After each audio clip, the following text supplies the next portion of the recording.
Warriors. I am so happy to be on Sideways. I hope I'm not sideways. Um, as soon as you get here and you can tell me if I'm right side up or not, that would be much appreciated.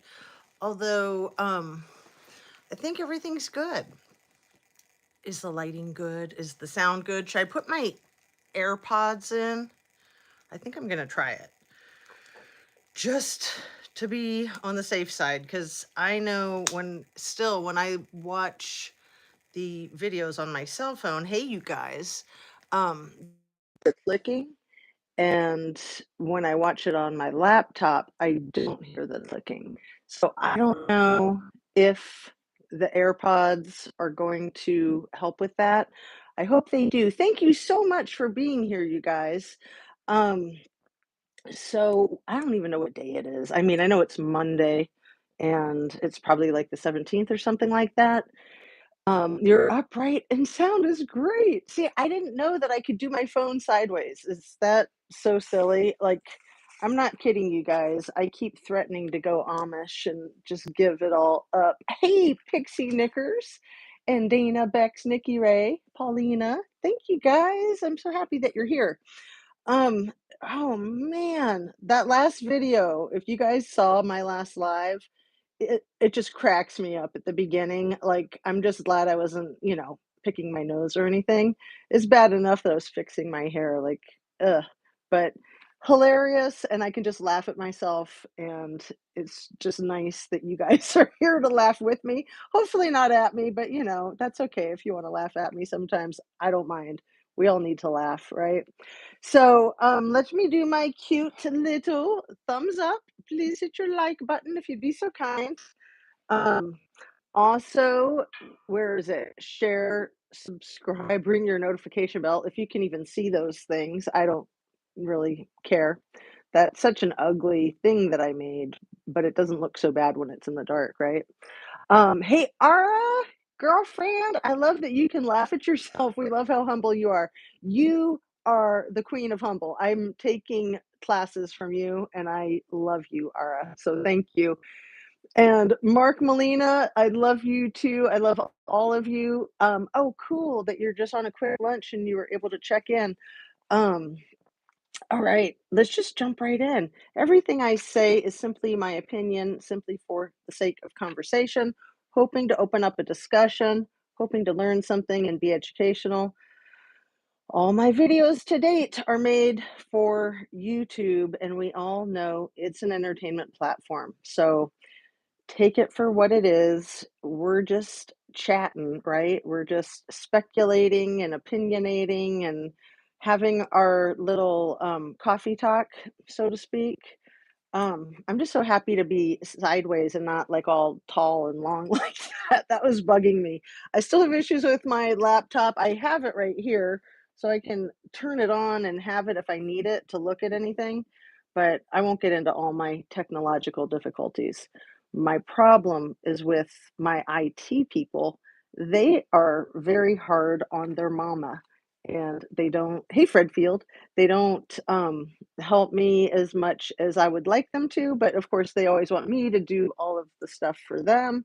So I'm just like, hey, if you want me to do all the stuff for you, you're gonna have to like do a little IT for me once in a while because I'm Amish. I mean, my kids know that. I mean, it's our big joke whenever the electricity goes out.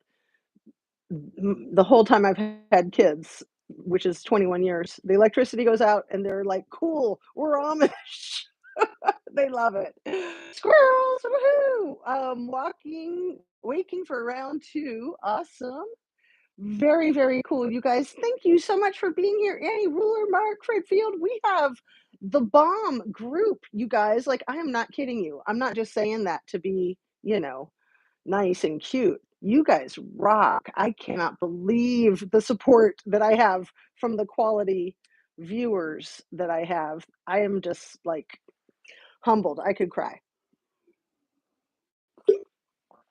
I do think, not to toot my own horn because I'll completely blow it if I do. I do think I have some good ideas that I'm dying to share with you guys. I couldn't believe I couldn't get on yesterday.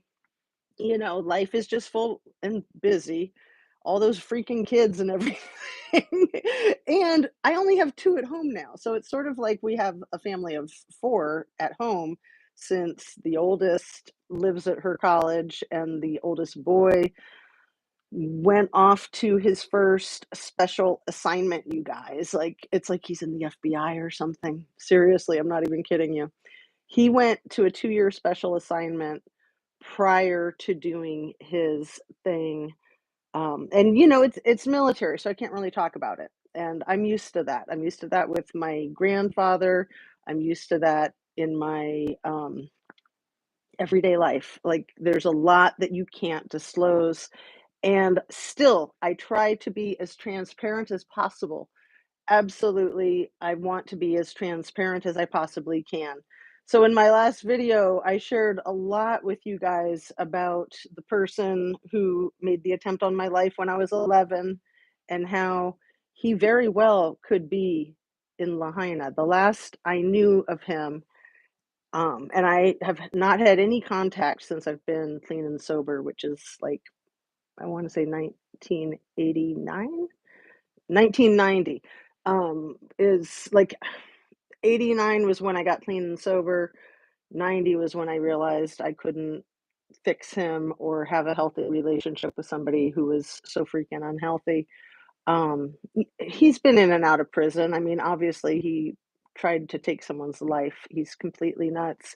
And what I want to say about that and, the whole Idaho 4 case, even Kylie Rodney, any case like this, you guys, you're never gonna make sense of crazy. It's like hitting your head against a brick wall. So I spent years hitting my head against the brick wall trying to make sense of crazy and finally realized it ain't never gonna happen. So just get over it. I mean, not get over it. When you have trauma, you never get over your trauma. You just learn to live with it, you learn to manage it. And it's sort of a gift because you can help other people in traumatic experiences. But anyway, I don't wanna reiterate all the stuff from my last video, um, because there's so many things that I've thought about, that I've written down, that I hope that I can get it all into this video. I only have, like, roughly an hour-ish, maybe a little bit more. So thank you for being here. I want to do my normal routine these days, which is talk about Maui, talk about Idaho 4, talk about Kylie Rodney. I've been talking about the Beatles, been talking about Mia Zapata, been talking about Martha Moxley and the Watts case, but I'm going to try to streamline it. I've been the squirrel, something shiny, and hopefully it works for you guys. It works for me, except for when I don't finish my thoughts. So that drives me nuts. Um, so let's just start with Maui because when I did my last video the day before yesterday, and I wanted so badly to come on yesterday and get to some of these points, um, that uh, that press conference that those 4 people did, the police chief of Maui, I kept calling him an FBI guy, but he's not. He's like a defense guy, dude. He had a lot of nervous tics. And then there was, I think it's the doctor who was wearing the long white lab jacket. I don't know because he didn't have a stethoscope, but I'm pretty sure he was the doctor. He was the one who said anthropology a lot, right? They all said anthropology a lot as far as I can remember, except the girl. I was being really nice and generous, and I said, she could pass for 13. I really meant to say she could pass for 12, but I didn't want to be mean. And then when I rewatched it, I was just like, rewatched her video, not my video, rewatched that press conference. That whole 38 minutes and 44 seconds was for the purpose of the police chief coming out and lowering the numbers. And you guys, he literally says at the beginning, he started out with over 3,000 and now he's consolidated multiple bodies into one body and he's brought it down to under 100. I know I'm reading into it with my own spin. That's what I do. But you seriously have to think about the things that he said out of his own mouth, because this is the problem. When you have something to hide, you shouldn't talk. You should just put a sock in it. But then the problem is your silence screams suspicion. So for that, we can thank them. When you've got something to hide, truth is right there in front of you, plain as the nose on your face. So when you have something to hide, good luck with that if you're in the public eye. All right. So my belief is that there could well be somewhere still in the ballpark of 3,000 people missing. But if these 3,000 people are like my family member that were just out on their own with no commitments to jobs or people or connections, or living off grid, the police chief said it's been 5.5 weeks. If someone hasn't filed a missing persons report and they try to, then it's probably fraudulent. So if I were to say, hey, I've got this estranged family member who's insane and in and out of jail, and I'm thinking that he might be one of your missing people, he would just say, oh, so you're probably lying for whatever ulterior motive. What? So I don't know, maybe he's thinking people are gonna sue somebody and get a whole lot of money for all their dead family members someday. I don't know. But my point is that those people gave themselves selves away every step along the way. And thank you, Shan, for counting. And I was like so flustered, I didn't realize what you were talking about. What did you say? 35? They changed who was at the podium 35 times in 38 minutes. And Shan did the breakdown of, about slightly over one time per minute. So the first person to speak was the police chief. He spoke for like a whole 5 or 6 minutes at the podium, all by his big old self. And then he got away from that podium as far away as he could, as often as he could, in my opinion. And that makes no sense. He should have been standing right there behind it and allowing other people to come in as they needed to, because it's his conference. It's his press conference for the sole purpose of saying, look, we're whittling down the numbers. We're no longer the biggest mass casualty fire event in about the last 100 years of American history, other than 9/11. Okay, he's already got that title with the live shooter in Vegas. So he's whittling down numbers. And, they just kept talking and talking and talking like I am. And I'm getting really thirsty. One sec. And right at the very end, they just kept dancing around that microphone and the microphones and the podium. And then the guy in the white lab coat was the last one to speak, you guys. I feel like this is my justification of the numbers still being so high. Um, yeah, we don't need to talk about Chinese and Russian crap, okay? Let's just not even go there. And if I have mods here and people start doing that, can you please just like put them in timeout or block them? Because they're trying to make people look like crazy conspiracy theorists. So I'm going to ignore it. I can't even read the comments too well, so I'm going to just not pay attention, because I have a feeling that's going to happen. Because you guys, I have a huge nugget of what might be truth, okay? At the very end of the 38 minutes, like around 37 minutes, it goes from defense dude living in Honolulu to the guy who I think is a doctor, the one wearing the super long white lab coat, but again, no stethoscope, so I'm super confused. He steps in and says, oh, well, and I'm summarizing here, paraphrasing. He says, well, basically, we had 16 non-human um, remain. What did they call them? Oh, they had the weirdest name. Um, 16 of them. And I have so many pages I got to get. Distinct humans, that's what they said. So they could consolidate multiple body bags into one distinct human. So that was kind of their catchphrase, distinct human.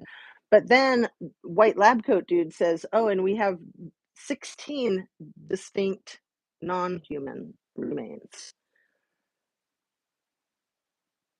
It took me a while. I had to rewatch it a few times, but he basically is admitting that if all they have in all of their collection of what they've sorted through is 16 animals, Maui is an island with major problematic feral cat colonies.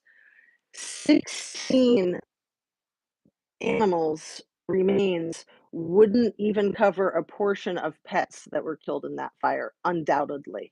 Undoubtedly. So that number of 16 non-human distinct corpses tells me everything I need to know. We know there's gotta be hundreds, if not thousands, of deceased animals who lost their lives in that fire. Hundreds, if not thousands. If all they can find is 16, then let's do the ratio of those numbers with what they're saying, 97-ish distinct humans. So you could times that by a few hundred or even do you follow? Does that make sense? I feel like Ara now. Does that make sense? Annie Ruler, Squirrels on Fire. Yes, of course. Tom Hanks and Oprah are innocent spokespeople. I feel suck. I feel sick. Yeah, yeah. I feel suck. Yeah, I feel suck too.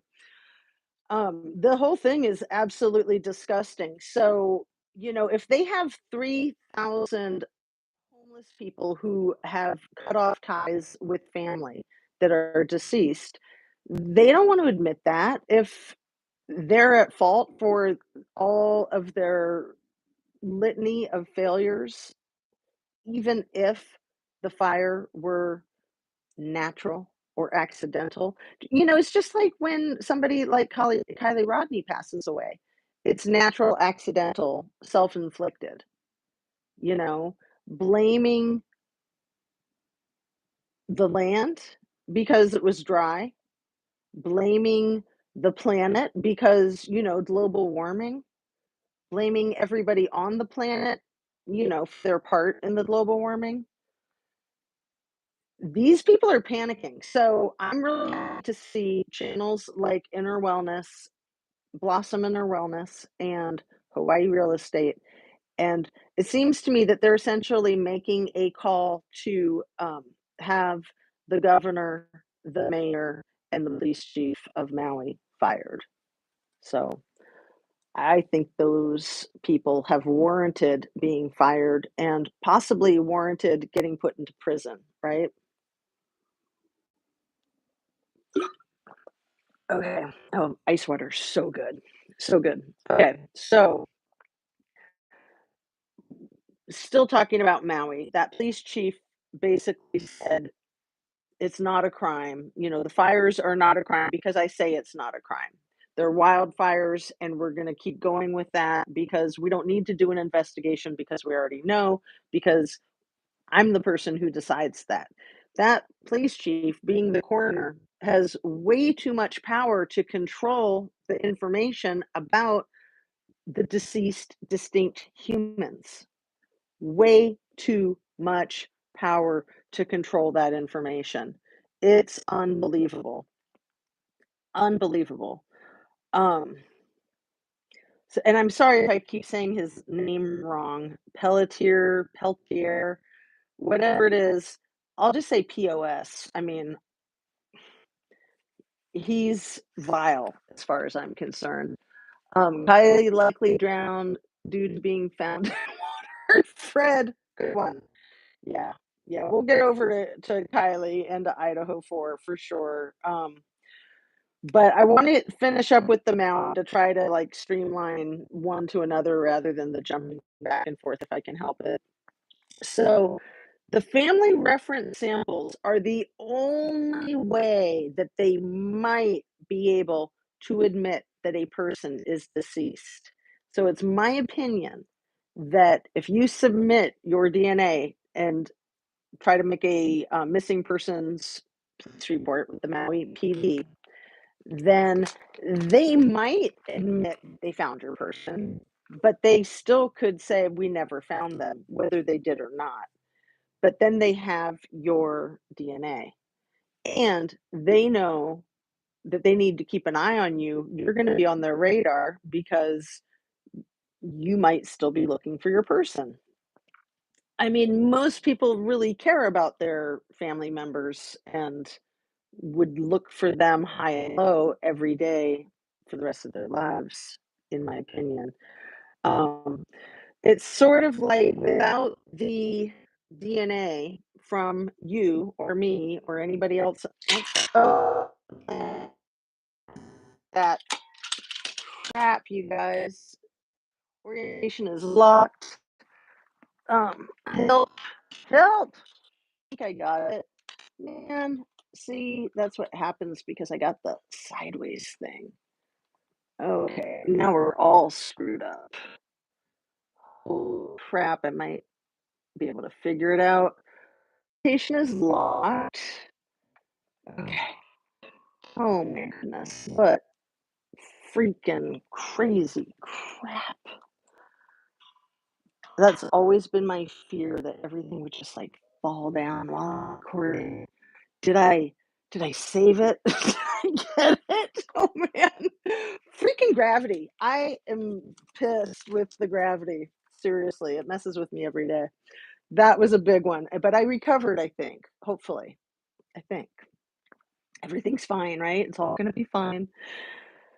Oh my goodness. Okay. So why at the beginning of this conference, this 38-minute press conference that could have been like 1 minute if they just said, oh, we thought we had a higher number of deceased individuals, but now we're realizing that the number's lower. So, hey, good news. Yay. Yay, us. Yay, everybody. We have less lost souls.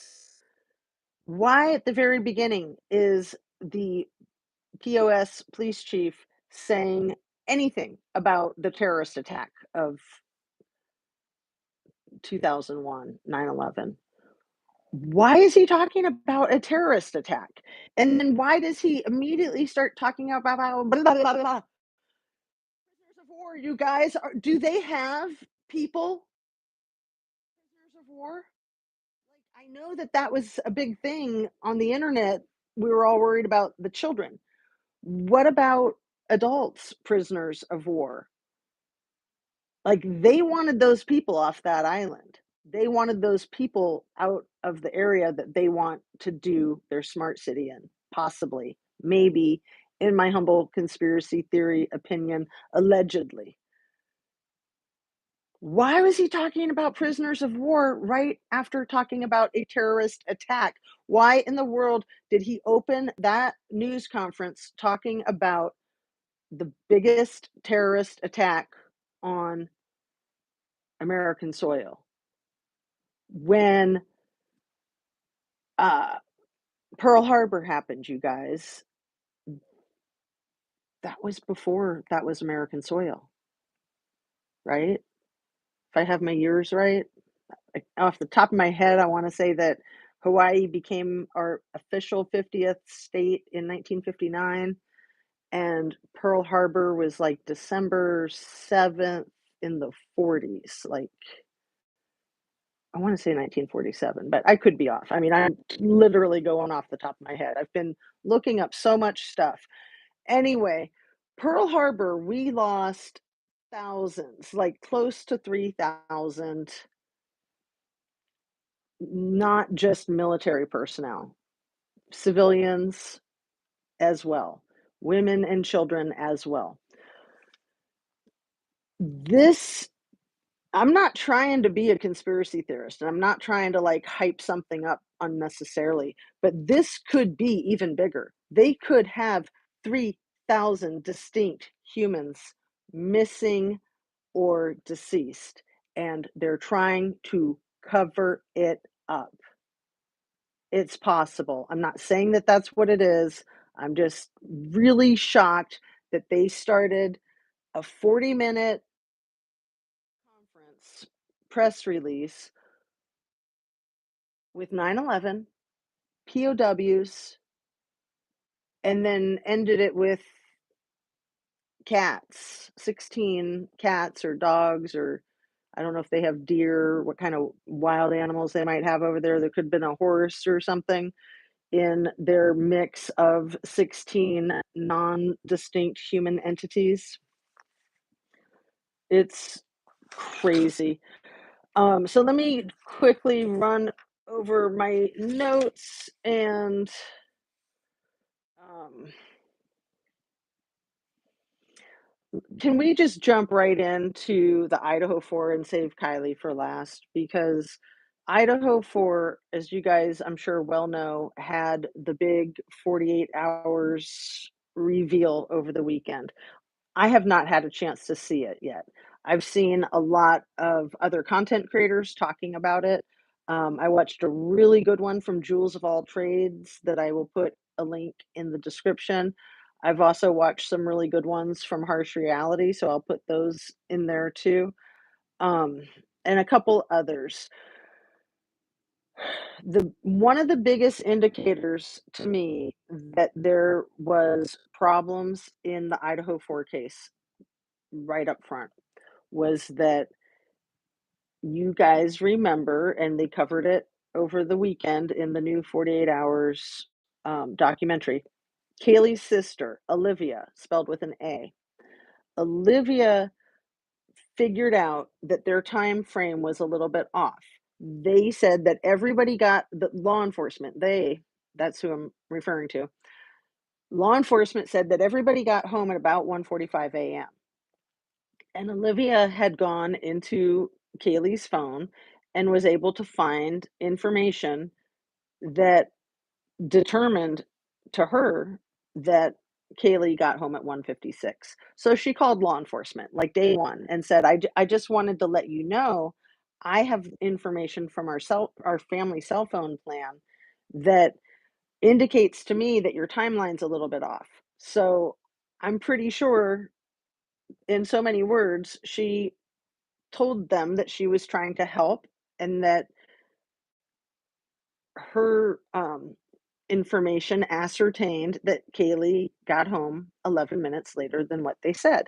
So instead of saying thank you for your information, we'll take that into consideration as we try to pull together our timeline. Instead of saying thank you, it was more like they were mad.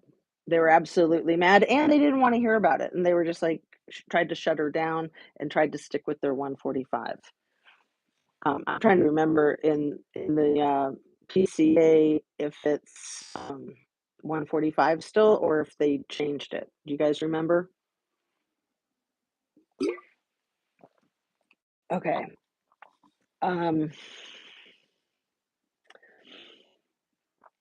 there's always these little things that people do to give themselves away, and not so little. To me, that shows that demonstrates that the law enforcement was trying to control an artificial timeline right up front, or that they're just so incompetent that they don't care what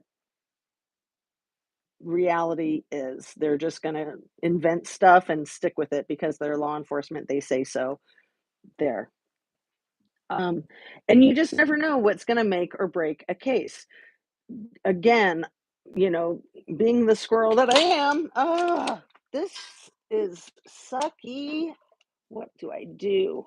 Ugh, it's a suction thing, you guys, and it sucks, and that shouldn't happen. It's so funny because when I was adjusting it, I couldn't lift it up to save my life, but I guess it's just the gravity. of the thing leaning forward. Um, so sorry about that. Okay, let's see how we get through this. We're just at half an hour earthquake. I'm just proud of myself because that's always been my biggest fear is I'm going to kick something over or knock something over or gravity's just going to do her wonderful tricks. And gravity sucks. So I'm gonna try to not touch anything, not fix anything. But where was my train of thought? I wanted to talk about the O.J. Simpson case again, is what I wanted to do because if you guys remember, and I didn't look her up, there was a woman who was at an intersection the night that Nicole Brown Simpson and Ron Goldman were slaughtered, and she saw Mr. O.J. Simpson run a red light right in front of her through the intersection. And she kind of knew Nicole and OJ just from living in the neighborhood. And she was a real goofball. Like she said things like, I used to go jogging in the park with Nicole. Well, not really like with Nicole, but like she would be jogging in the park and I would be jogging in the park at the same time and we'd see each other. So that's what I meant.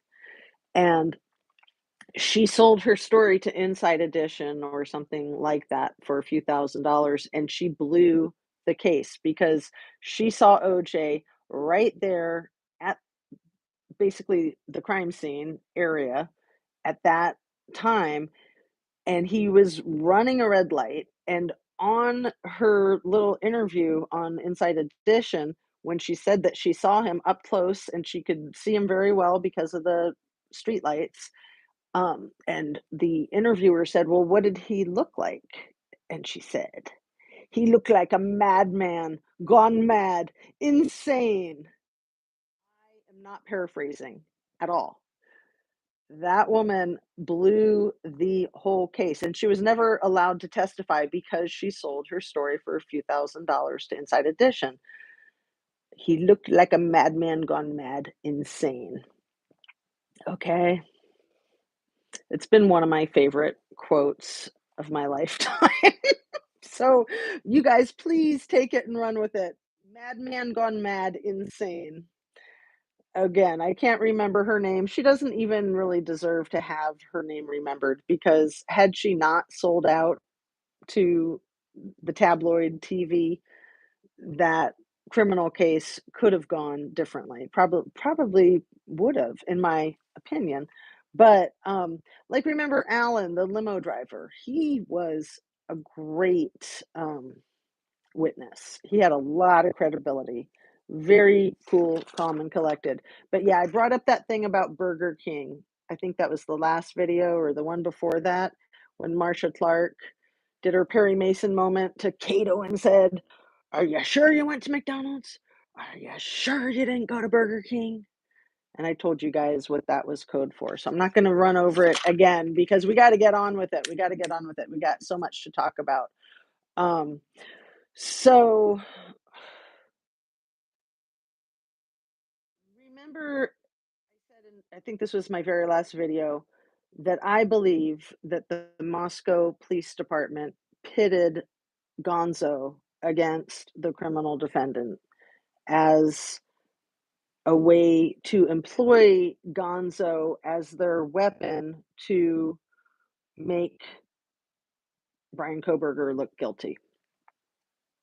And I do believe that that's possible. I do want to also say that I don't know. I do not know. I just know that the way law enforcement works is they are constantly sizing up everybody.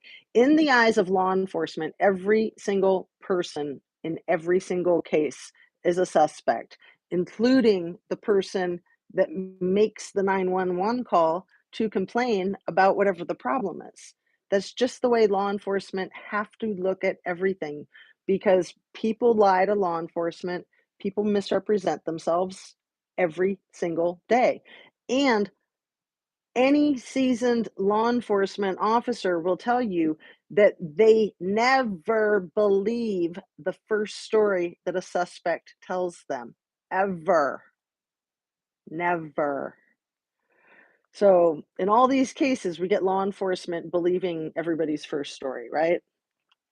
Um, so the reason that I think that Gonzo was the reason I have that belief, let me see if I can articulate this, is remembering back what Gonzo said, and that's Steve Gonzalez, in an earlier interview where he said the first time he laid eyes on the criminal defendant in court in one of the hearings, he couldn't believe this guy was a person who would have committed such a heinous act of monstrosity and skill. He couldn't believe it. He couldn't wrap his mind around it. He kept looking at this guy thinking this guy's a punk, right? Do you remember those words? Gonzo's instinct, in my opinion, may have known more than what law enforcement had tried to make him believe. That's my opinion. And at the same time, I don't know. For all I know, BK, the criminal defendant, had a lot to do or everything to do with what happened to those four beautiful young people. Um, anyway, having seen a true unaliver and having been just a few feet away from that Jesus creep that ended Mia Zapata's life, you can see it. Like, he never spoke. He acted like he didn't speak English, and he had on headphones for interpreting, and he never spoke a word. He was sitting next to a court-appointed attorney. He never communicated with them. He never communicated with anybody. But you could see everything about him that he was dark and evil. Jesus, I hacked up his last name the last time I said it. I think it's Mendoza, and I think I put an N in there. But like I said, he does not deserve to have a name, and he passed away in prison. Um, he was probably in his 50s by the time he was arrested, so he would have been like 86 if it was a 36-year sentence. I'm pretty sure, though, it was a 26-year sentence. I didn't get back into the research. I was there when the judge threw the book at him, and she was only allowed to give him 16 years based on the evidence that they had and the plea agreement. He pled out. So she threw in that extra 10, and then he spent the rest of his days on the earth trying to appeal because he had waived his right to a jury trial, but a jury in his appeal is what he stated is the only party that's allowed to throw extra time in on a maximum sentence. But he never won his appeals. But I was like, dude, go for it. Like, a jury's going to give you a heck of a lot more. Excuse me. Okay. So for Steve Gonzo to have that kind of knee-jerk reaction to seeing Koberger in person is one of the things that over time that finally sunk in, and I thought, Steve might have been picking up on, what you might call the sixth sense or instinct. You got to trust your instinct. But Steve couldn't believe that this was the guy, even though he believes it. I It's my theory, possibly, that the law enforcement has fed this whole story to the families, just like they've fed this whole story to the public that is not accurate. So it's my theory that that might be why the G family believes that Koberger did it, is because of what law enforcement has told them, like the DNA, like, uh, you know, um, profiles, social media profiles following the victims' profiles. But what I want to say about that case and then move on to Kylie Rodney is that the irony, if BK, if Koberger was this academic snob who thought he was going to teach these country pumpkins how to better collect forensic data, um, and then they were just so annoyed with him and insulted that not only they pin the case on him, but they pin it on him with forensic data. That to me would be the ultimate humiliation. So I think it's possible. I'm not saying that that's what's happening, but I know that, he was a jerk. He had an attitude. He was not pleasant with people a lot of the time, reportedly. There are lots of reports that he was pleasant, that he was absolutely fine. So, he the only interaction that I've seen of him other than him being quiet in the courtroom is that interaction that he had with the female cop when she pulled him over. And I definitely identified um, characteristics and traits of narcissistic personality disorder. And I could see what a weasel he was when he wanted to be. And the playing dumb. I mean, that's what perps always do, play dumb, right? Oh, I don't even know what a crosswalk is and what are the laws?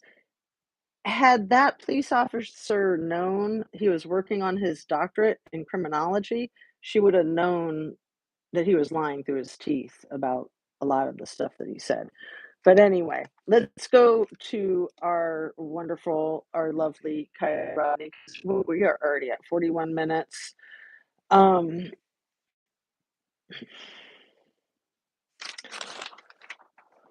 oh, Kylie, Sammy, Marsha. Um, again, it's the information that you get in the very beginning that I think is so profound. And when these lying liars come out of the gates with their lies, they trip themselves up. They say a lot of things that are revealing without intending to reveal. So we know things like, I mean, I'm going over some real basic stuff, but to me it's profound. Sammy saying that her and Kylie shared the same drinks, that everything she drank out of, Kylie drank out of, everything Kylie drank out of, she drank out of. Right away, I thought she's trying to cover for Kylie being roofied. I mean, come on. And when her stories are not consistent in even just the one interview with Tony Dodge, and she's saying, well, I was the last person to see her. I was the last person to know what was going on with her, but I left her at the party. How could you be the last person to see her if you left her at the party where there are other people? That makes zero sense. So it takes me back to thinking that she was roofied. And maybe that's how Sammy was able to have one up on her in the quote unquote friendly fight, allegedly, possibly. Um, and he makes you was, I'm sorry, I couldn't read it fast enough to touch screen. It'll probably fall on me. So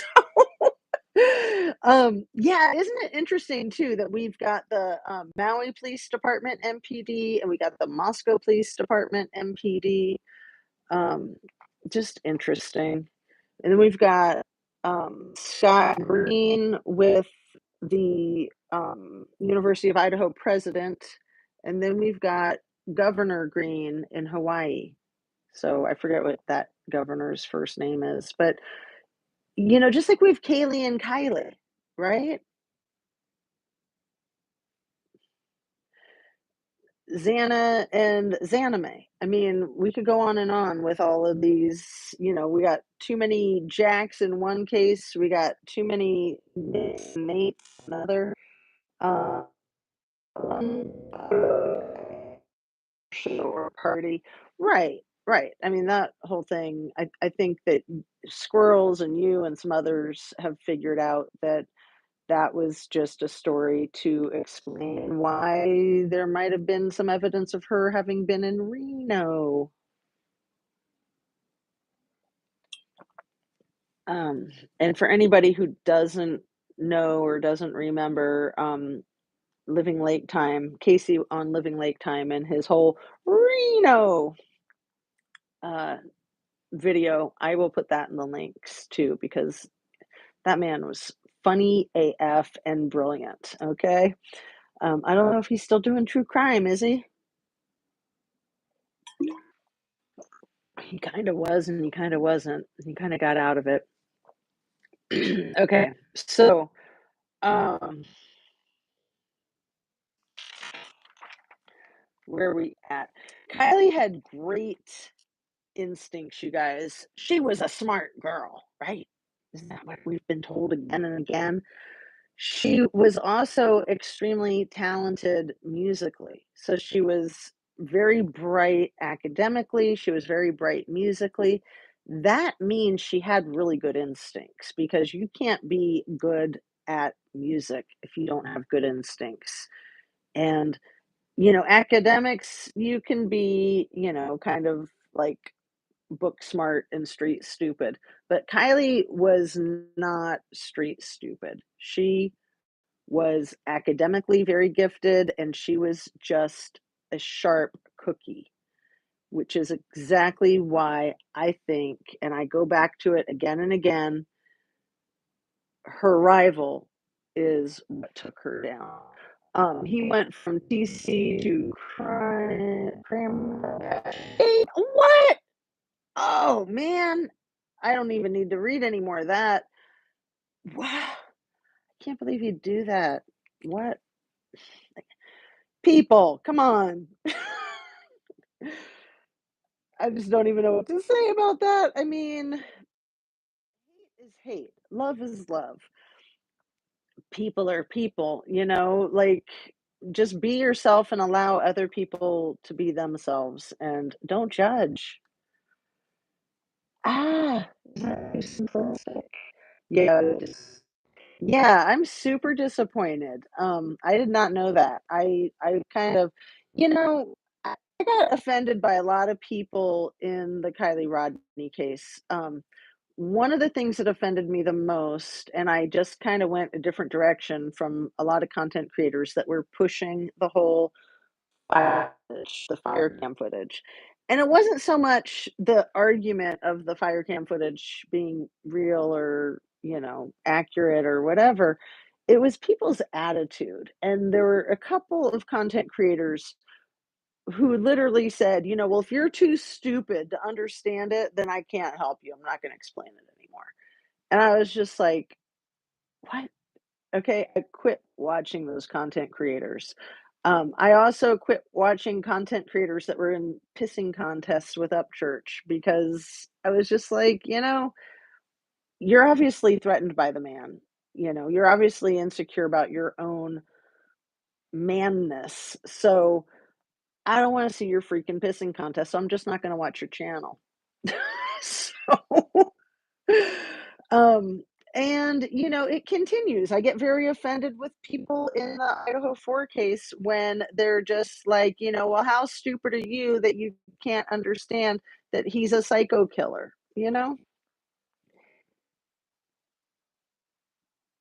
There's no need to be insulting towards each other. None of us know the absolute truths about any of these cases. We might think we know, and we might have all of the evidence that we can find to back up our perspective.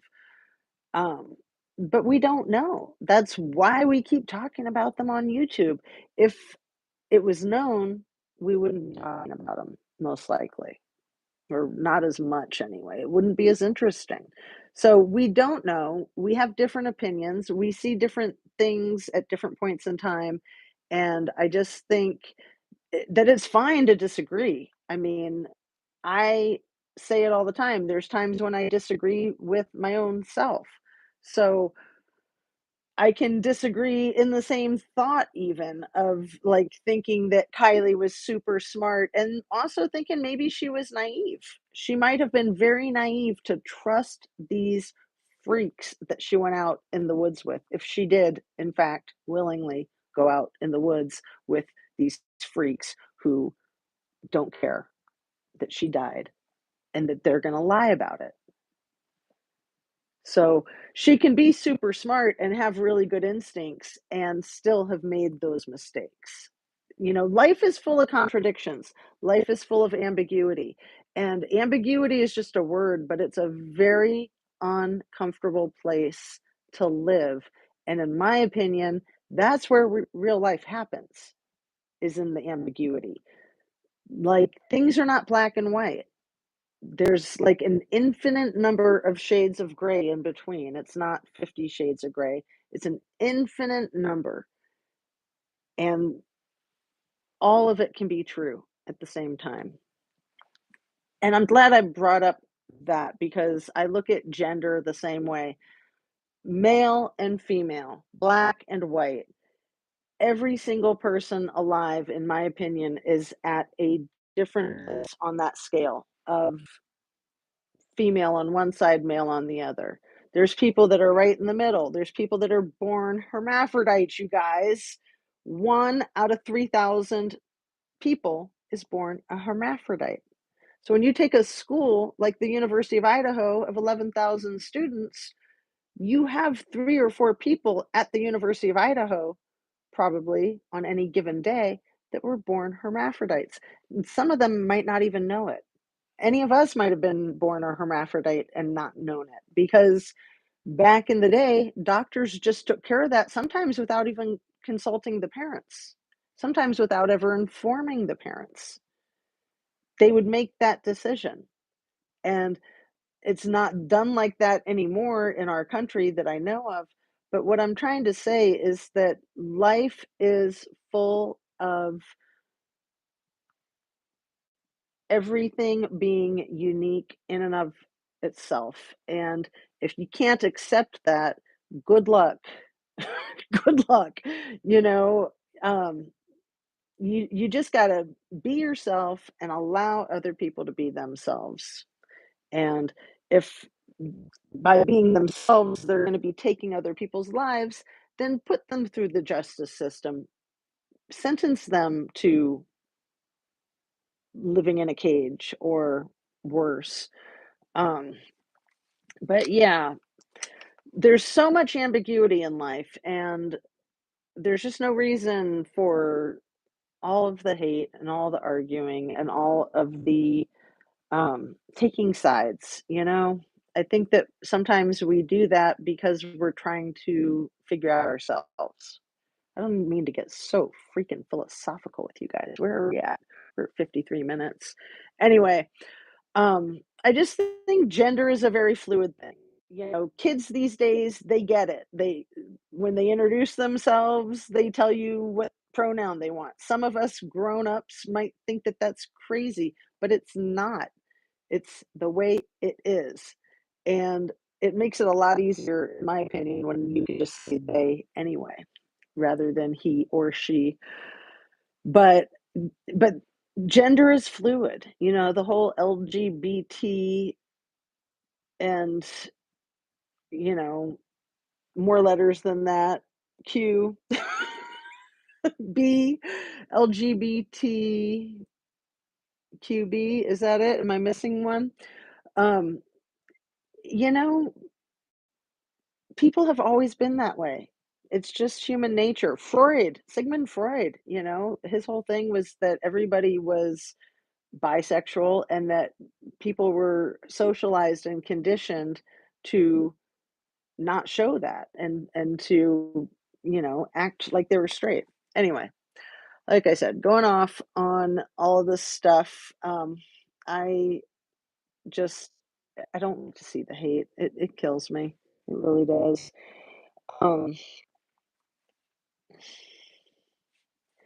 So, Ms. Kylie, not only does Ms. Kylie have great instincts, but Steve Gonzo has great instincts too. So, I'm sticking by my interpretation of him disclosing what his instinctual response was to laying eyes on the criminal defendant the first time. So, Blossom Inner Wellness and Eric West. I'll put a couple of links in the description. They have put together a couple of short videos on how to file a complaint. And for anyone who doesn't know, a lawsuit is a complaint. It's a formal legal complaint. So those two are the ones that I was saying that are trying to be very organized about actually getting rid of this police chief, the mayor, and Governor Green. Because, I mean, Governor Green was the one who's trying to pretend, in my opinion, he's pretending that he thinks the Chinese and the Russians are, messing with him and messing everything up on the internet with their fake news. And the meeting that he was in on the news propagandizing that, he's wearing a lei, and it just makes me sick. Like, why are you wearing a lei? Are you just trying to pretend that you are down with this whole Hawaii thing? Because I'm not buying it. And there's a lot of racism, just like there's a lot of hate against trans people or women that identify with women, men that identify with men.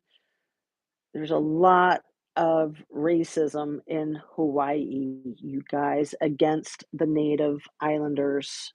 It's gross. It's absolutely gross. But that's the tension. That's the war that's been going on. Um, I want to say this about the Governor Green and Police Chief John Pelletier, I think is the right way to say it. The way they bolster each other's words with the back and forth. And so Governor Green spewed out that crap wearing the lei in his little interview on the news. And then at that 40-minute, 38-minute news conference, the police chief was like, yeah, just like Governor Green was saying. So then they can like cross reference each other and bolster each other and make their lies the reality because they have these job titles that legitimize whatever crap comes out of their mouth. I mean, both of them have said such crazy things. Why the lie proves lack of investigation? Yes. Weird pressers. Thank you, Mark Molina. Absolutely. So it's just so sad to see people lying and cheating and stealing and hurting people, taking people's lives. Like, that is so freaking disgusting. And if people accidentally pass away, like Kylie Rodney, like fire victims, if these are accidents, speak the truth. If you made mistakes that contributed to the problem, step up and fess up. Period. Grr. um, okay, so now I'm doing the scrolling and jumping around. Makes sense what they want to leave as permanent. Yes, divine justice. You are correct. Um, so this was something I think I got from Jules of All Trade. Something that I thought was really fascinating. She was making the observation that the G family says that they got a call at about 4 in the afternoon about Kaylee being gone. And fascinating that 4 in the afternoon is when the lead detective got there. We know that it wasn't a phone call from anybody in law enforcement. It was a phone call from social connections. But just interesting the way both are synchronized at 4 in the afternoon. Also interesting the way it synchronizes with everything happening at 4 in the morning after the DoorDash. I still don't buy the DoorDash crap. It's possible that Xana was awake ordering food, and it's possible that that was a whole ruse, right?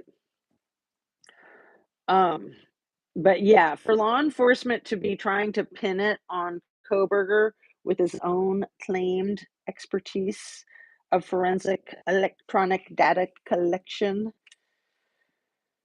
Oh, goodness gracious. I'm sorry for being the squirrel that I am. It's funny because I'm actually more um I really like rodents like mice and rats. That's my big secret.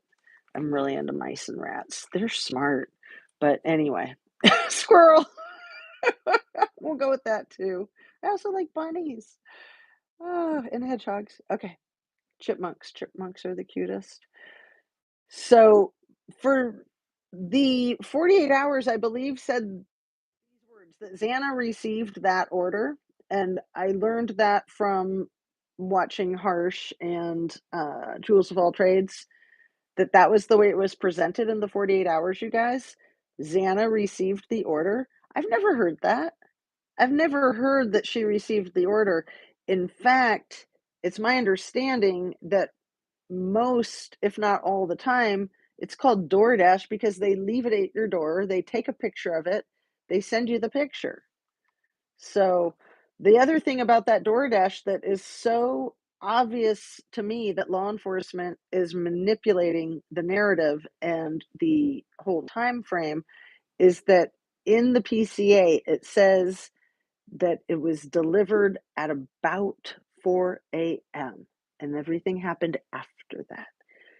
Why in the world would they say the DoorDash was delivered at about a time when we all know with DoorDash, you're going to get the exact second that it was delivered with the click of that picture?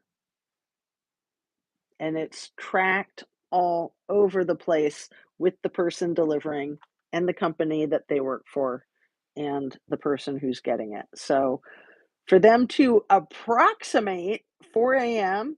to me is a huge red flag that they're not being real. Um,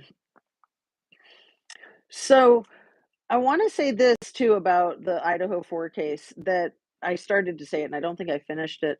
Koberger was told that he was a harsh grader and he started improving on that and being more lenient and just trying to be more mild mannered, I guess, with his students. And then that was taken potentially and used against him as, oh, all of a sudden there was this big change and he got all nice and he was grading all nice. So if he was in trouble for grading like that and then he was improving it, and then that's used as evidence against him and possibly completely exaggerated and blown out of proportion with that whole fake freaking letter from Gigi and Ashley Banfield, that fake letter from Wazoo that was his motive, and people are still trying to pin this on him with motive when if you're a psycho serial killer like the guy who ended Mia Zapata's life, you don't need a motive. You don't. Your motive is that you're a crazy fiend. You don't need anything to set you off because you're a crazy fiend. You're already set off. Um, but yeah, the no scent by the dogs in the Idaho 4 1122 King Road house, like that again tells you everything you need to know. Dogs and their instinct are some of the best forensic data, period. The dogs know the truth. We know that Murphy knows the truth, but the dogs that came in that house, they also know the truth. So Um, and I think this was Jules of all trades who said, with the cloud-based forensics that she knows of, or it might have been Pluminati. I'll also put a link to one of her most recent videos that I thought was really good, talking about this 48 hours. So yeah, Pluminati, I think, but it could have been Jules, it could have been both. Um, that Koberger could have started following the victims on social media after the homicides happened, even if he had nothing to do with the homicides. As a person studying criminology, that could make sense. So, after the crime, the whole thing with the Papa Roger, you guys, to me, that profile, initially, I totally fell for it, and I thought it was the criminal defendant, and I thought, "Man, isn't he stupid? He's done all kinds of stupid, silly stuff to get himself in hot water."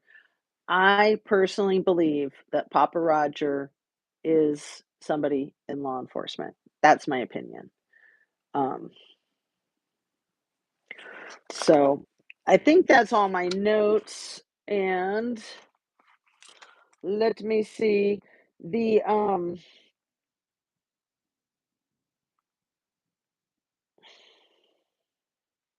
Tarot, 1111 Tarot, Mama D, she also has a lot of great perspective on this case.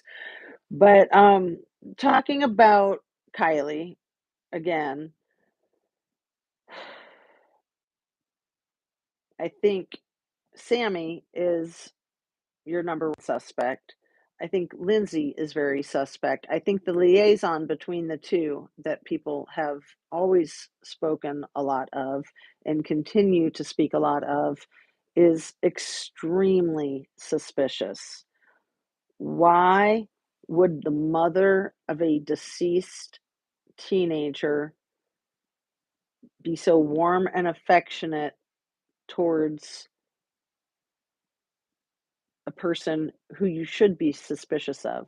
Remember, like I said in Mia Zapata's Red Room, for 10 years, all of her friends suspected each other. Because when you're in a situation like that, it's natural and it's essential. You've got to be a critical thinker. And just because you like somebody or you know somebody, it doesn't mean that it's not possible. You've got to keep an open mind. So for Lindsay to be rubbing up on Sammy in public, and I love that Shan did a live, was that one of them over the weekend where you're rewatching the, um, oh, the dude, am I spacing on his name right now? Because it's a interesting name, the 24/7, the black guy. Help me out. Name? Um, I wanna say Van Zant, but that's not right. I'm totally having a brain fart. Anyway, uh, what's his name? Squirrel brain is not coming up with it. Um, please help. Thank you. Speaks Van Holding 24/7, etc. So for anyone who doesn't know Speaks Van Holding 24/7, etc., I'll put the link to Squirrel's live where she's rewatching the video where he is just nailing it, in my opinion, talking about what the hell is going on with Lindsay Rodney, and Sammy Smith. And he's not shy at all. He just speaks his heart, speaks his mind, no filter. And, you know, sometimes he can come off a little bit gruff or out of control. Small town. I'm so sorry, I can't read all your wonderful comments. So maybe I should do my little thumbs up again. Annie Ruler, thank you for your comment. You always have great comments. Please like. I apologize for my phone falling down, and I apologize for being a squirrel brain, and I apologize for just being but I guess I shouldn't apologize for being bonfire party, it's been stated over and over again. Yes. Yes, yes, yes, and why a bonfire party when bonfires were banned? I didn't get to read your whole comment, but that's probably something that you had written in there. Bonfires were completely banned so that nothing would happen like what happened in Maui a month ago. So, we need to keep our focus on truth and justice for these victims. Ding, ding, ding! Bonfire Party Shan. Um, having pharmaceutical company using their address is strange. What? Annie Ruler? My goodness. Thank you for throwing that in right at the tail end. That's awesome. Pharmaceuticals, a lot of street substances are things that you could use medicinally and get in a pharmacy. So makes sense to me because a lot of people, bartenders are typically often people that can hook you up with scoring substances if you want, or other types of trafficking if you want. Bartenders, right? Also, concierge, fancy word for the guy at the hotel who's at the podium to help you out with anything you need. So they're not going to tell you that they can help you out with stuff like that. But if you like slide them $100 bill and wink at them and tell them what you want, they'll help you get those things. Absolutely. Money talks, right? So again, please hit your subscribe button if it's been unsubscribed. That's been happening a lot, not just on my channel, but others. Share the video if you like it, if you like my squirrel brain, and ring your notification bell. Again, if you like the squirrel brain and want to keep talking about these things. I'm sorry to have to wrap up. I wish I could continue on to make it all more cohesive, but we're coming up on 3 o'clock and I do need to wrap it. Who was the party supplier to the lodge? Sweatshirt. The term bonfire has changed. Farewell. Oh, you guys.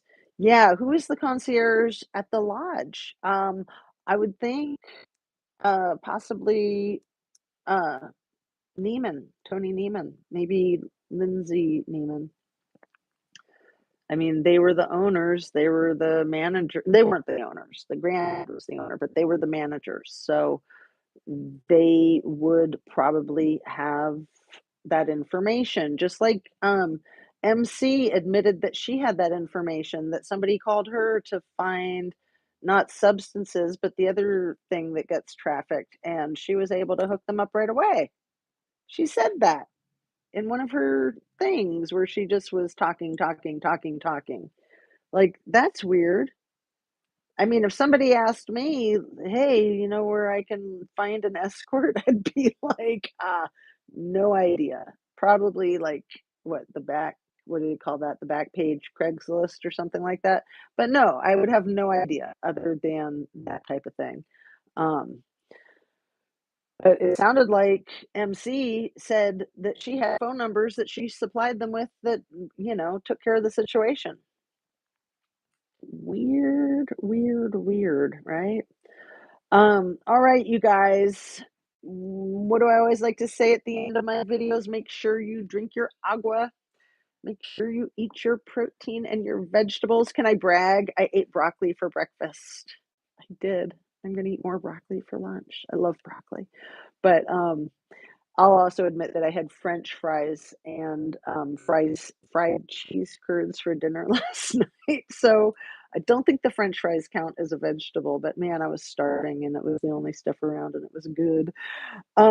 Anyway, make sure you eat high protein, high content of produce, and the veggies are absolutely imperative. My uh, AirPods might have just died. I don't know what that beep was, but get your exercise, your fresh air and sunshine, and your rest, and just stay vigilant for your own safety, the safety of others. We'll talk more about all these things. Hopefully tomorrow I can start my live earlier and then won't have to wrap it up before I feel like it's done. I kind of feel like I'm dovetailing into finishing, but I could talk for a lot longer because, especially, that's why I've been so scattered, is because I knew I didn't have that long and I was trying to cover so much ground. So please look at my community posts if you haven't yet. I put up one about the Beatles thing. I did put up the photographs of the Gits. And the third photograph with the Gits is the unaliver. I don't like to put out photographs of the villains. I don't like to acknowledge them with names. But I put it out there for you to see what I'm talking about, the evil, because you can see the evil in that photograph. And he's even smirking, and he's standing next to two of the most important people in Mia's life. And man, if looks could kill. If looks could kill. One of them looks like she's gonna kill him, and the other one looks so deflated, like he's had the life sucked out of him, literally. It was a long time coming, and the justice system gave some peace and justice to the family, but it's never done. That doesn't bring closure. It absolutely doesn't bring closure. And I think that can be a disappointment for people when they think that there's going to be some resolve. Like if we had somebody arrested in the Kylie Rodney case, we would think that that would bring resolve, and it would bring some resolve, but not all, because you can't bring these people back. And that would be obviously the coolest thing in the world. Working on a video, cool. Squirrels. So, all right. Peace out. Sending you light, sending you love. I'm just really happy to be making a video since I wanted to make one so badly yesterday and couldn't get to it. And like I said, tomorrow I'll be doing it earlier and may even have my laptop. So I don't have to worry about it falling into my lap a couple of times during the process. Rabbit Hole put out another short fertilizer. I'm getting soylent green feelings. Oh my goodness. Hamsters. Yeah, I forgot to mention the hamsters. Pixie Knickers, aka Mrs. G, Divine Justice. Peace, love, and just be yourself. Don't sweat it. Forgive yourself. Forgive everyone, and we will get through this. All right. Let's see how I say goodbye when it's sideways.